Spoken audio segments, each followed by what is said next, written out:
এদেশের হাটে মাঠে ঘাটে অগণিত শ্রমজীবী মানুষের হৃদয় যেভাবে জ্বলছে, আমার হৃদয় সেভাবে চলছে, কিন্তু আমার হাত বাঁধা। আমি চাইলেই কি সব বলতে পারি? সবাই কি সব পারে? এই যে তোমার অনুমতি বিনা আমি কি গেট দিয়ে বেরিয়ে পারবো না, because I have a job responsibility. আমিও পারি না। কি পারবেন? আপনারে এই গেটের বাইরে যাইতে দিতে পারি না।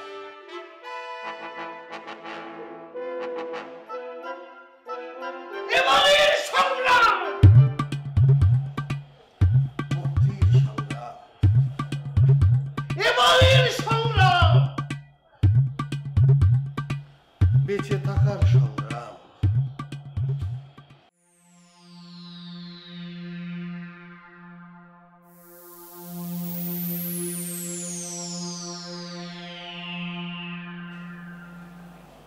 কি নন ভাই, কি চিন্তা করতেছেন? বাসা যাবেন না? হ্যাঁ যাব। তাহলে চলেন যাই আস্তে আস্তে, কাজ তো শেষ। বাবা প্লিজ, অনেক হয়েছে। তুমি সুকুন্নয়ন ফাউন্ডেশনের কথা ভুলে যাও। কালকে অফিসে যেও না বাবা। মালিক আঙ্কেল তোমার সবকিছু নিজের কন্ট্রোলে নিয়ে নিয়েছে। দেখ না, দাদাজানের তো অনেক অনেক কিছু আছে, বলো। আমরা ওটা দিয়ে চলতে পারবো বাবা, অনেক হ্যাপিলি থাকতে পারবো। তুমি মাকে ফেরত নিয়ে আসো বাবা। মা কি বলছে জানো? বাবা বলছে কালকে তোমাকে ডিভোর্স দিবে। বাবা সব ভুলে যাও না বাবা। বাবা মামনি, তুমি যাও, যাও এখান থেকে যাও। না বাবা, তুমি ভুলে যাও না সব। তুমি তুই এখন যা, আমি ওর সাথে কথা বলছি।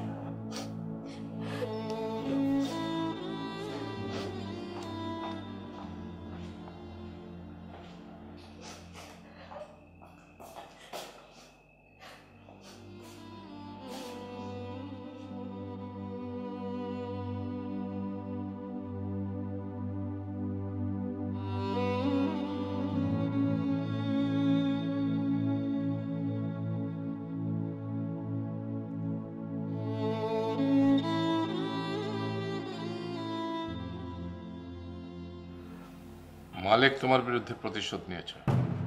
কালকের দিনটা পার হোক, আমি মালিককে। আমার কথা শোনো, ওই ফাউন্ডেশনের চিন্তা মাথা থেকে ঝেড়ে ফেলে দাও। বাবা, এসব কথা শুনতে আমার